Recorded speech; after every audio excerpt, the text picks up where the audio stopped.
Welcome to Be Better Thursdays, a video every Thursday to inspire you to be the highest version of yourself with strong Vida. Be better every day. Hi everyone, welcome back. Today I want to talk to you about how to transform expectations into requests and why this is important and how is this going to help during the holidays. This video, it's part of the survival guide for the holidays. It's a playlist I'm doing on YouTube from now until the end of the year. So I hope you enjoy these bits and tips that are gonna help you through the holiday season. And even if you're not planning to do anything different during the holidays, this can totally help. And these are habits and practices that you wanna continue after the holidays. So I hope they help. Today, the reason why we want to transform expectations is because expectations produce annoyances or discomfort or sadness or anger, and we feel very upset when our ideal situation or our fantasy doesn't really match the reality of things.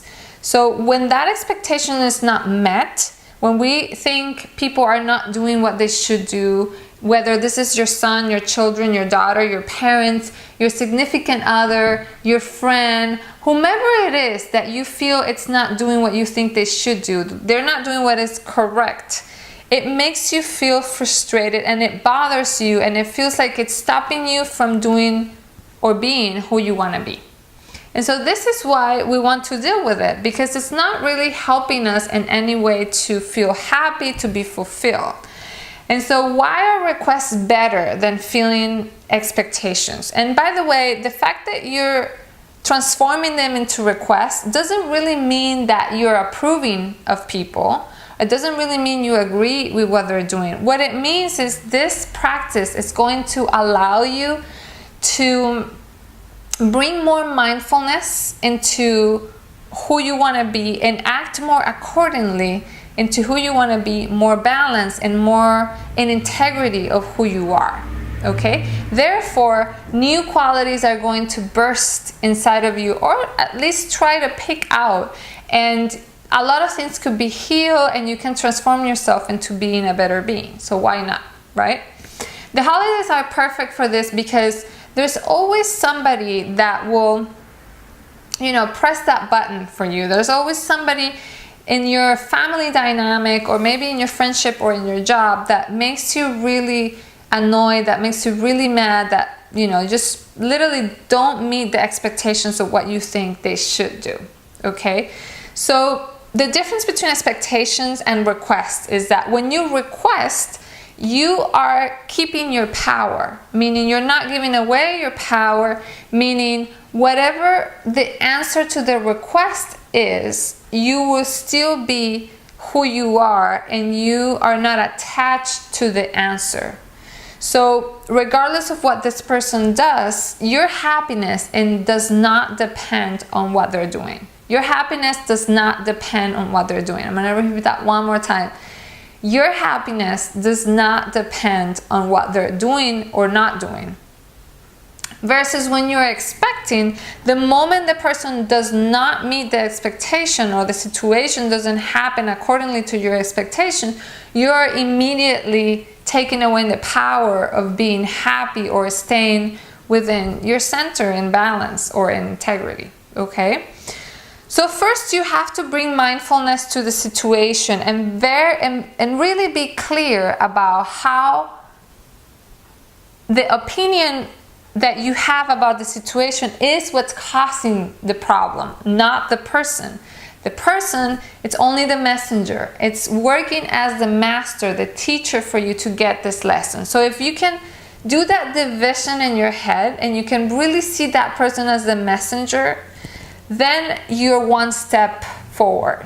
Because it really takes time to get there, and because we want to blame that person. When it's his fault. Why? If he didn't do that, I would be so happy. It will be so easy. So try to get away from that perspective and use this as a practice. And if you can't see the person as a teacher, just at least don't see them as the one to blame, and just see how your opinion about what should be done is what's causing the problem. Not because your opinion is correct or incorrect, but because you are so attached to that outcome. Then when that outcome is not happening, you are feeling sad or frustrated or whatever the feeling is. So can you see that? If you see that, then you're ready for the second step. And it might take you a little bit to get there, so be patient. The second step is to really speak your truth. And you really need courage to do this, especially if you're somebody that are not used to confrontations. And I mean confrontations in a good way. I mean really taking care of the intentions behind your words. So when you make a request, number one, you really need to make sure you're coming from love. I'm not talking about romantic love. I'm talking about the source of your being. So that which wants you to connect with people, that which wants you to understand that we are all coming from the same source and we're all human beings. And that which helps you look past appearances, whether that person is good or bad, successful, wealthy, not wealthy, responsible, irresponsible, how they appear, are they dressing well or not dressing well. If you can look past that and you can recognize and appreciate where they're coming from. Some people like to say we're all childs of God. That's another way of looking at it, but it's the same thing. So your request needs to come from that connection, that understanding that we are all equal and that we are all here trying to have this experience as human beings. And if you can look past that, then you're ready to make a request. Number two is understanding that the answer to your request is not going to change anything. Okay?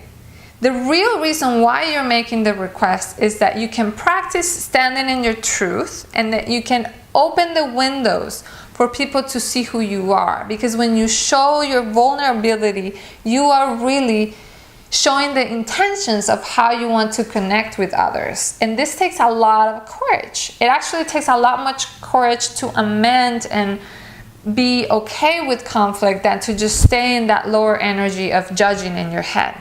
So once you are in that space, first, loving intentions. Second, knowing the answers to your request do not change anything. Then you're ready to make the request. When you make your request, you need to be expecting, or I shouldn't use the word expecting, but you need to understand that what could come back could be a yes, a no, or a counter offer. Okay? You also need to ask for permission. So you need to ask of somebody, of that person. In this case, let's say it's my cousin's boyfriend. So I would say, hey, can I make a request of you? Do you have a minute? Right? The person would say yes or no. If the person says yes, gives you permission for the request, you will ask your request. Let's say what you were expecting was for him to say thank you every time he would receive a gift, or he would ask for a dish on at the table. And so in your request you would say something like, hey, I noticed that you never really say thank you, and I was wondering why that is. That person starts a conversation. Oh, really? I never noticed that. Or why do you think that is? Or whatever his answer is. Once the conversation starts, you could say, well, actually my request was to see if you could consider to maybe say thank you when we give you a gift or when we pass you something, because we feel like that way we can connect better and we can respect each other better. And that's sort of like the culture I grew up with, and I was wondering if you wouldn't want to, maybe practice it with us. And that person could be insulted, could be offended, could say, no, that's not the way I do things and I don't want to. Or that person could say, yes, I'm going to try. I think that thanks for asking and thanks for telling me. And you will be so surprised how much people say this. Or that person could say, honestly, I don't want to say yes because I know this is really not going to happen. But all I can do is try. So that's a counter offer. They're saying no, but they can give you something else. So whatever the answer is, you want to say thank you for even considering it, for listening to you. And that already changes the whole dynamic of what you're doing. especially for yourself, because you are creating a line of integrity with what you think, what you say, what your actions are, and what you're feeling. And that is so much more important than what anybody could be doing with their life. So just remember that when you judge other people, that says a lot about you and very little about them. So the key is to try to not take things personal, because we're all doing what we can with what we know, right? So the way this person does one thing comes from the way they assimilate things and the way they know how to do things. It really isn't against us, even though sometimes it looks clearly it's against us. It really isn't. And there's tons of practices to not take things personal, so I'm going to be doing that in my next video. So thank you so much for watching. Try this holiday, prepare yourself, think about this person you're going to do this with. Think about practicing doing requests before the dinner, the holiday dinner comes in. The more you practice requests, the more you get yourself used to hearing no's and yes and not really being attached to an outcome, the better the practice is going to be. So thank you so much for watching, and I'll see you next time. Thank you so much for watching our episode of Be Better Thursdays. If you would like more inspiration plus exclusive invitations and free resources to become better every day, please find the email list link in the description below this video. And if you like this video, please share it with your friends, subscribe to our channel, or just like it. See you soon, and remember to be better every day.